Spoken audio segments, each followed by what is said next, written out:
I'm a Jewish convert, and before I converted, I walked away from Judaism twice, on purpose.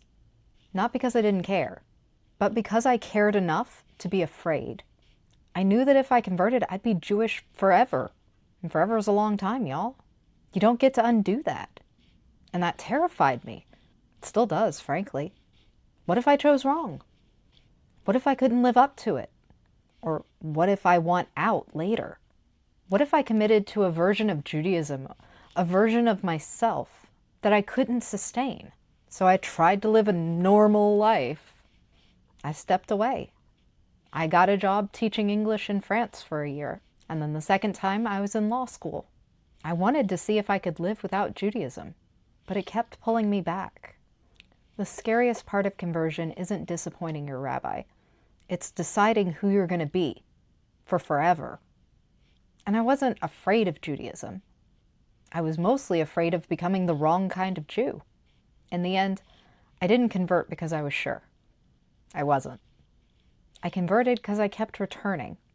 And a core teaching of Judaism is that tshuva, repentance, comes from the word return.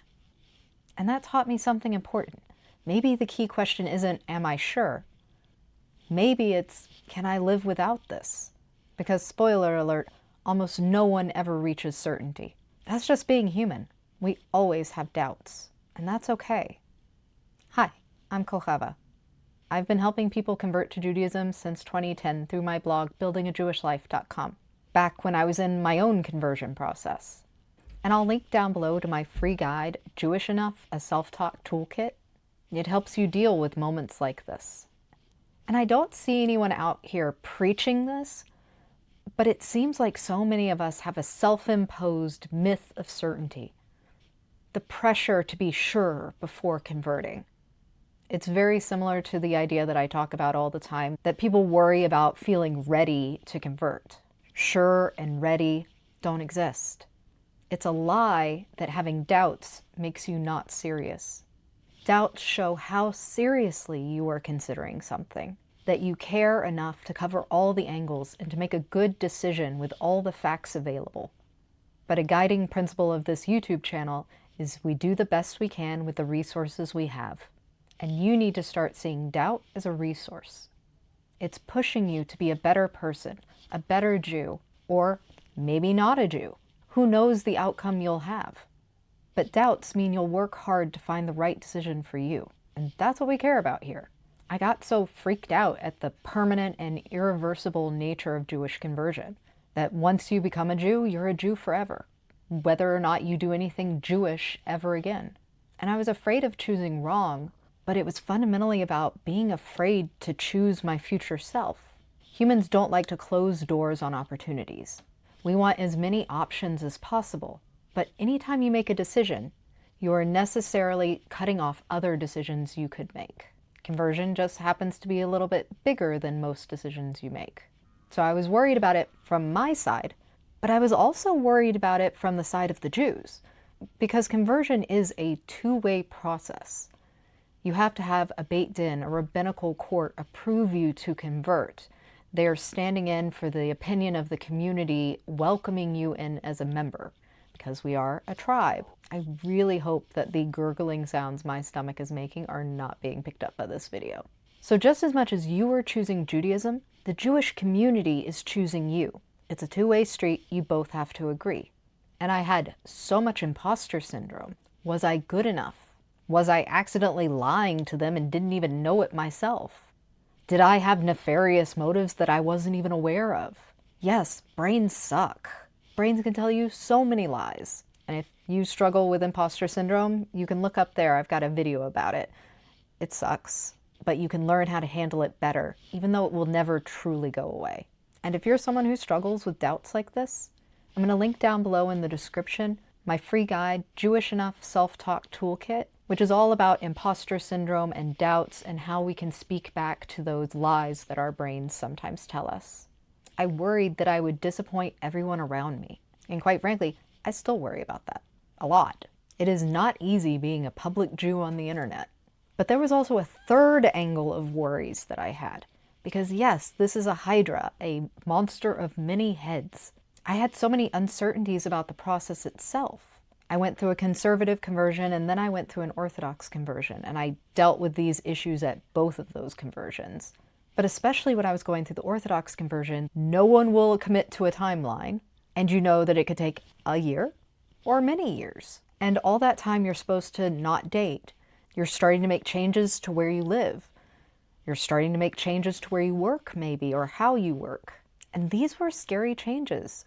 And it was scary to think of my life in limbo. And yes, I did live in limbo for several years, where I felt like all the rest of life was passing me by. I wanted to date and get married. And I was in this process that had no end date and no clues when that end date would be. That's hard when your biological clock is ticking, especially in a culture that values making a family so highly. All of these fears are real. And if you're watching this video this far, you've probably struggled with at least some of them. And for me, it felt like the answer was to walk away, see if I could live without it. But be careful, because walking away can be a good tool for discernment, but it can also be avoidance. If you're considering walking away for a while, spend some time thinking about that. It could be both. So some of the signs that this is about discernment for you. You're afraid of the permanence of it, and you want to test how much this really means to you. You're overwhelmed and can't hear yourself think. Or you want to know if this is desire or pressure from some outside source, especially if you're in a relationship. Now on the flip side, some red flags. You're hoping that all your doubts will disappear if you stop engaging. Walking away isn't going to get rid of any of your doubts. Sorry. You'll still have doubts. You might have new doubts. But a human creature is a doubtful creature. Maybe you're so afraid of failure that you're self-sabotaging yourself to fail before someone else fails you. Or if you're feeling rushed to make a decision right now, either by yourself or someone else. Walking away isn't quitting. It's gathering data. And yes, you might feel relieved. I felt relieved. Suddenly I didn't have a sword of Damocles over my head anymore. But of course that opened up new struggles. Okay, so right now we're closing the door on a Jewish future, but now every option for a future is now in front of you, and which one of those do you choose? Same problem, different day. But if someone gives you guff over this isn't about rejection or rebellion. This is a pause with intention. You're not abandoning Judaism necessarily. You're not making any decision right now. That's the point. And you're not here to prove anything to anyone.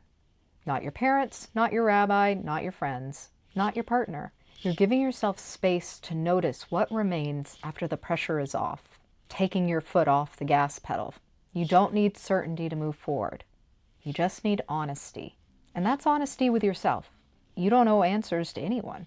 And anyone who feels entitled to answers about your most private thought process, it's okay to lie to them. They are asking you for something they have no right to. Walking away can be one of the strongest acts of self-care you might ever take. It's a form of self-protection. I have been helping people who are converting for a very long time now, and I can tell you that almost everyone takes a break, at least one, sometimes several. I have never met anyone with a neat and tidy conversion story. They just don't exist, because humans are messy. The people converting are messy, the rabbis involved are messy, we're all a big mess. That's why it's so important to take reality checks. It's more honest to walk away than to pretend certainty. And the only one you're coming home to at night is yourself. And so you better be honest with yourself about what you're doing and why. Because if you're not, the real reasons will hit you eventually. Question is, do you go out and greet them? Or do they hit you with a car going 60 miles an hour? So if you walk away, I want you to notice what you miss. And you may not miss it immediately. It may take time, and that's okay. Just like it's okay to feel relief at stopping, it's very normal to not miss it at first. Or to just miss it in a very superficial way like, oh, I really miss talking to Joe. But like that feeling, a lot of the pulls won't be dramatic. It could just be a general sense of dissonance in your normal life. Like something is missing, even if you're not sure what it is. Jewish questions could be popping up in your head right when you don't expect them. You could miss rituals that you used to do. You could miss the prayer services. You could miss the prayers themselves. You could find yourself Googling when the next Jewish holiday is. All of this is information. How strong is it? Because even if you walk away and decide never to go back, it's perfectly normal to miss some of those things. Can you live without them or not? That is another area where you're going to struggle with uncertainty, because you're probably not going to be able to have a clear yes or no answer. Can I live without this? I don't know. It's the same problem we've been having this whole discussion. What do I do with the rest of my life? But here's what I want you to take away. Walking away is not a test of your worthiness. It has nothing to do with who you are as a human being or your worth as a person. In fact, I would argue that being willing to walk away and see if it's really for you makes you a really good person. You don't want to waste your own time, and you don't want to waste anyone else's time either. You want to make good decisions for yourself and for the community. But so many of us get caught up in the black and white thinking of, if I come back from this, then I was meant to be here. Or if I don't, I'm a failure. Neither of those is true. They are both valid choices. Judaism does not require you to convert, as I am sure everyone and their mother is reminding you. If you return, I don't want you internalizing any of the ideas you might be hearing from other people, like that you're dramatic, that you wasted time, that you should have known sooner. We do the best we can with the resources we have at the time. And if you don't come back, or not in the same way, that also deserves dignity and respect. It means you listened. And the other important takeaway that I want you to have is no matter which you choose in the end, you will probably live with doubts about that decision for the rest of your life. Did I make the right decision?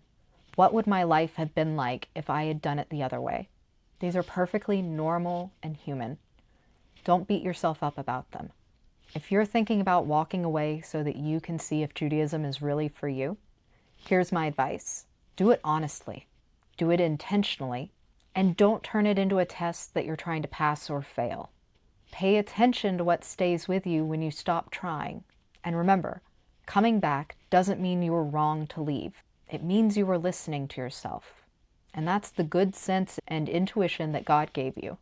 If this video brought up doubt or imposter syndrome for you, or that quiet fear of not being enough, I've linked down below my free resource guide, the Jewish Enough Self-Talk Toolkit. It's there for those moments when certainty feels out of reach. And if you've ever walked away from Judaism, or circled it for years, post your story in the comments so that others don't feel so alone. And next, you should watch my video about Jewish imposter syndrome. See if maybe it helps.